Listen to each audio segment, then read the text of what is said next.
We're visiting with Carlos Ramirez, who had the distinct privilege last night of being the catcher of the combined no-hitter for the Kernels that defeated the Kane County Cougars by a score of 3-0. Carlos, that kind of thing comes along very rarely in somebody's career, and you had an opportunity to do one. And I think probably combined no-hitters might even be more rare than a regular no-hitter. What were you thinking as you went into the late innings of the game? I was just thinking, we got to get this W. I definitely wanted the no-hitter, but of course we just had to execute our pitches and, keep the ball down, and whatever happened, happened. But, my main focus was a W. In talking to several people after the game, the comment I heard from a lot of people said they really didn't realize there was a no-hitter going because there had been so many Kane County runners on base. I think in total, I think we had 6 walks, 4 by Fabio, who also hit a couple of guys. And so there really wasn't this realization that there's a no-hitter going on. But as you said, it's probably more important to win. But at the same time, with all the walks, were you thinking about hits versus walks? I wasn't really thinking about that a whole lot. I had to calm Fabio down. He could, if he starts walking people, he can get a little wild, and, he keeps repeating that. So my main focus was just get him back to the strike zone and get him concentrated just on me and not even worry about the hitters or the runners at all. Just worry about, nice rhythm to the play and have some confidence in each throw.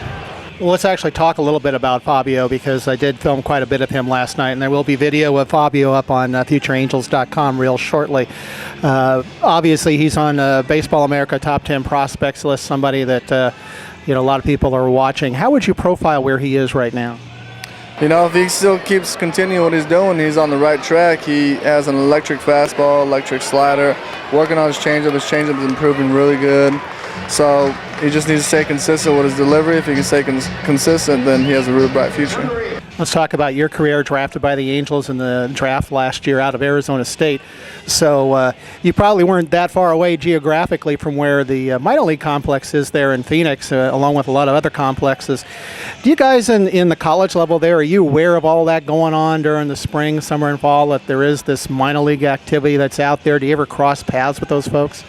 They do a good job with us. They try to keep us focused on our college and, our team, and, Coach Murphy over there at Arizona State, he, just try to keep us focused and not really worry about pro ball. He said it's going to come and our time will come, but right now let's focus on our team.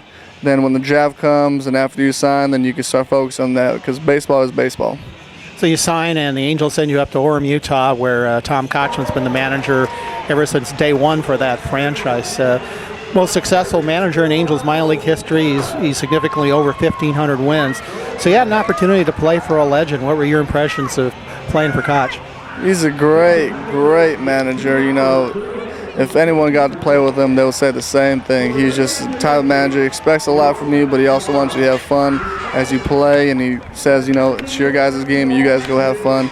After the game, he talks to us a little bit about, our mistakes and how we're going to fix them. So it was just, a real comfort zone with him. He's a very good manager. Last question, I'll let you go.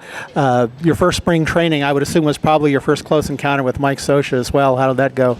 Oh, yeah, it was my first time, meeting him and working with him. He's a great guy. He expects a lot from his catchers. He's all about catching.